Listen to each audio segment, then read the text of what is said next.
मित्रों, कांग्रेस लाख स्पष्टीकरण देती रहे, ये सब दिखावा है। जो अंदर की बात थी वो अंकल सैम ने बाहर कर दी। अंकल सैम कोई छोटे मोटे व्यक्ति नहीं है। अंकल सैम गांधी परिवार के सबसे बड़े विश्वस्त है।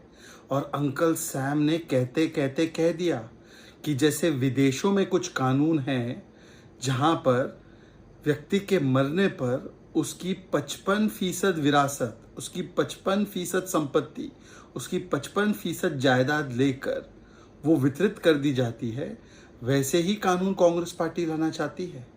उन्होंने साफ साफ कहा है, और इसका अर्थ ये है कि यदि कोई किसान अपनी जमीन बनाता है, जमीन रखता है, और उसके बाद उसका अगर देहांत हो जाता है तो वो जमीन उसके बच्चों को नहीं जाएगी।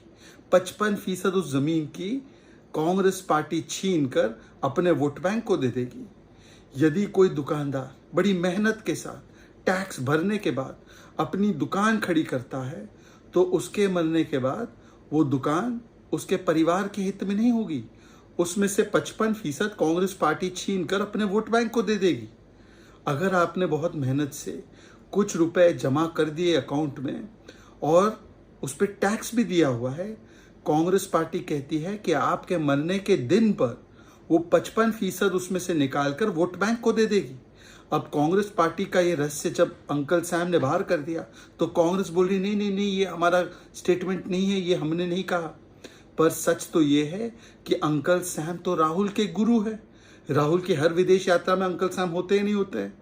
तो कांग्रेस पार्टी ने बताना चाहिए कि अपनी तो राजनीतिक विरासत, अपनी पॉलिटिकल इनहेरिटेंस 100% देना है राहुल गांधी को और अपने बच्चों को।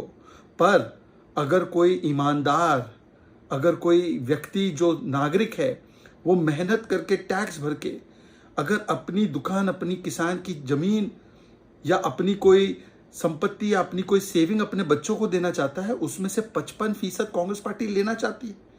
ये कांग्रेस की मानसिकता है, ये कांग्रेस की दुर्भावना है। केवल एक वोट बैंक को खुश करने के लिए कांग्रेस पार्टी किस प्रकार से लूट का पंजा बनी हुई है, ये आज सामने आ चुका है।